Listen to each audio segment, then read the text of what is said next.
CAB citizenship amendment বিলৰ সপক্ষে আৰু বিপক্ষে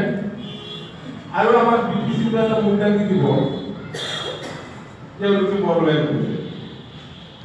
এই দুই ধৰণৰ খেলা এটা চলিব বিটিচি আৰু অসমত তো যে নহওক ইতিমধ্যে বিভিন্ন ৰাজনৈতিক দলে প্ৰস্তাব কৰেছে কংগ্ৰেসেৰ নিজাববীয়ে খেলিব এদিকেও এক মঞ্চত নিজাববীয়ে খেলিব আৰু কিছুমানে হয়তো বিজেপিৰ লগত এলায়েন্সত যাব কিছুমানে কৈ আছে কংগ্ৰেছৰ লগতে যাব তো ঠিক আমিও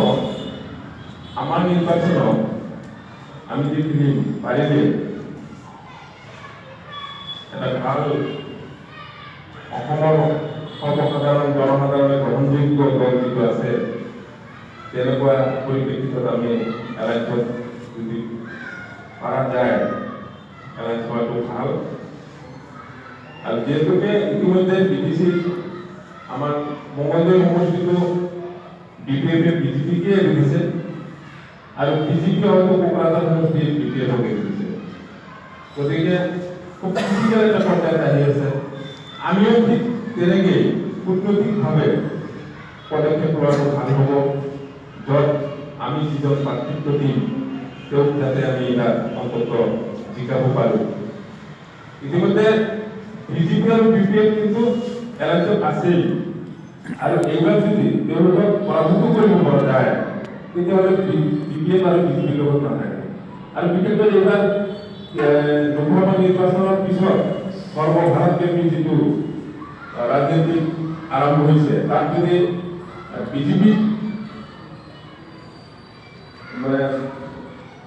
ক্ষমতাৰ পৰা ক্ষমতাচ্যুত কৰিব পৰা যায় তেতিয়াহ'লে অহা নিৰ্বাচন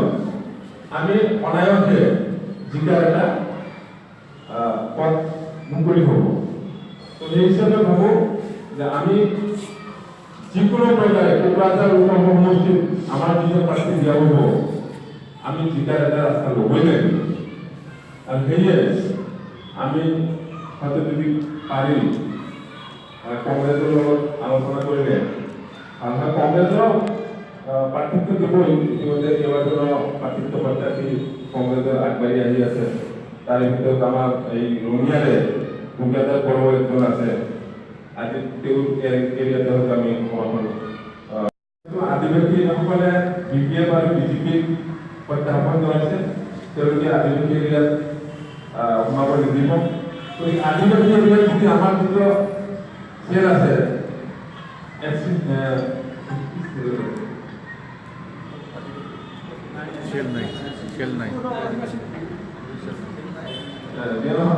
আমি সেইবিলাক এৰিয়াত আমি তেওঁলোকক হাত কৰে তাৰমানে আগবাঢ়ি যাব লাগিব আৰু আমাৰ মাইনৰিটি চেল হয়তো মই আছোঁ আমি কথাই আৰু কামে আগবাঢ়িব পৰা নাই যেনেকৈ কৈ আছোঁ সেই হিচাপে আগবাঢ়িব পৰা নাই মই হয়তো সন্ধিয়া হ'লে ফোনাফোনি কৰোঁ তাৰে পৰা কিছু ৰিপৰ্ট পাওঁ লোৱাৰ কাৰণে মই ৰিপৰ্ট এটা লৈছোঁ তো আঠচাৰিবাৰী এৰিয়াতে পুত্ৰেগাঁও এৰিয়াত আমাৰ তেনে পিছ পৰি আছে বুলি মই কালি ৰিপৰ্ট পাইছোঁ কালি নিশা যেতিয়া মই ফোন কৰিছোঁ তাৰে পৰা এটা ৰিপৰ্ট পাইছোঁ পুত্ৰেগাঁও এৰিয়াত যথেষ্ট সংখ্যক মাইনৰিটি এৰিয়া আছে তাতে প্ৰথম অৱস্থাত খুব ভালদৰে আগবাঢ়িছিল এতিয়া হয়তো আমাৰ যোগাযোগ নথকাৰ কাৰণে আমাৰ তাৰে যিটো পুত্ৰেগাঁও ব্লক কমিটি যিটো আছে তেওঁলোকেও সম্পৰ্কটো ভালদৰে নৰখাৰ কাৰণে বেয়া পাব নালাগে যদি তাৰে কোনোবা আছে মই যিটো ৰিপৰ্ট পাইছোঁ সেইটোহে কৈ আছোঁ তাৰমানে মই দৈনিক সন্ধ্যা ইফালে ওদালগুৰিলৈকেও মই ফোন মাৰোঁ ইফালে গোটাইগাঁৱলৈকে কোনোবা লগত সহায় কৰিব তাৰে পৰাইহে মই পাইছোঁ আমাৰ পুত্ৰেগাঁও ব্লক এৰিয়াটো খুব দুৰ্বল হৈ আছে গতিকে মই ভাবোঁ আমাৰ মূল কমিটিৰ আৰু আমাৰ স্কেলৰ যিবিলাক কৰ্মকৰ্তা আছে তেওঁলোকক এইবিলাক উলিয়াই অনাৰ কাৰণে চেষ্টা কৰিব লাগে ঠিক তেনেকৈ